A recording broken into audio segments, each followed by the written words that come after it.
My first feeling is that I'm happy to be here in this specific moment in time, because if I were in Rome now, I'd be very frustrated to watch the news and watch how the international world is seeing what is happening here. I'm seeing it here from my eyes. And actually, I'm also here with my daughter, who's 12 years old, and it's her first experience with the Tzeva Adom. This morning, she was alone at home when the Tzeva Adom rang the bell. I was in the street, and she called me. She started crying. And then after a few moments, I told her, you go to the bomb shelter. And she did. And after a few minutes, I joined her, and she was sitting on the floor like a real Israeli child. And she experienced something which, unfortunately, for the last 10 years, the citizens of Israel have experienced. And it's quite, I think it's a unique experience for her, but I told her that she has to write about it because she has to tell people exactly what she has experienced here. And I think the international world must understand exactly what is going on in Israel. Israel is being attacked. Israel is not attacking. Israel is now in a war of defense. For the last 10 years, Israel has been attacked. And it's once again in a war of defense to defend its citizens, to defend the people of Israel for their right to live in their own homeland, in the state of Israel. I think it's actually, there's no coincidence that I'm here today and that we're doing this, in a time of war when, the present situation of Israel is very vulnerable. So the citizens of Israel today are vulnerable. Let's make no mistake. There is fear, there is danger here. There's danger all over in Israel. Personally today, I was traveling from Tel Aviv to Yerushalayim. In Tel Aviv, I experienced 2 sirens, and in Jerusalem, I experienced 1 siren as soon as I arrived.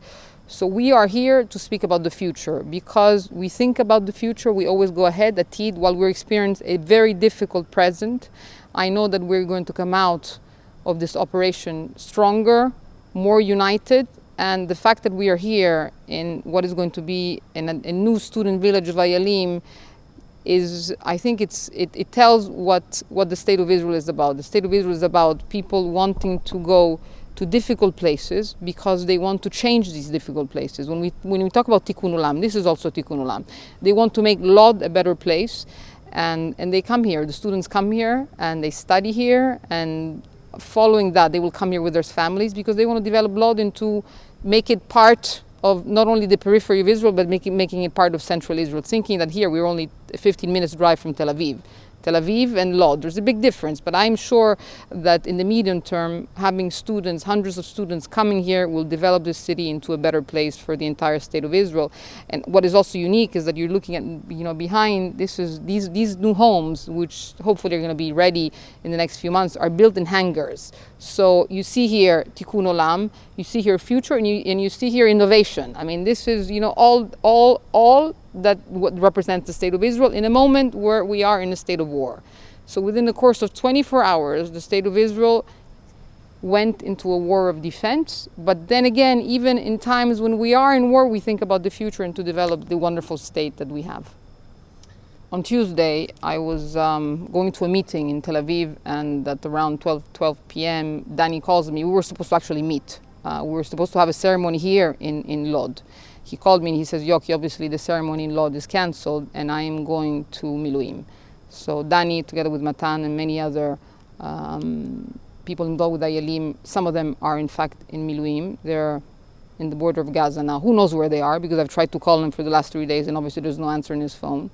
And the other people that have stayed behind are taking care of taking hundreds of children whenever there is a Tzeva Adom into the shelters. I've been trying to be in touch with some of the leaders of Ayalim, and nobody's picking up their phone because they're trying to tackle an emergency situation, a situation of danger.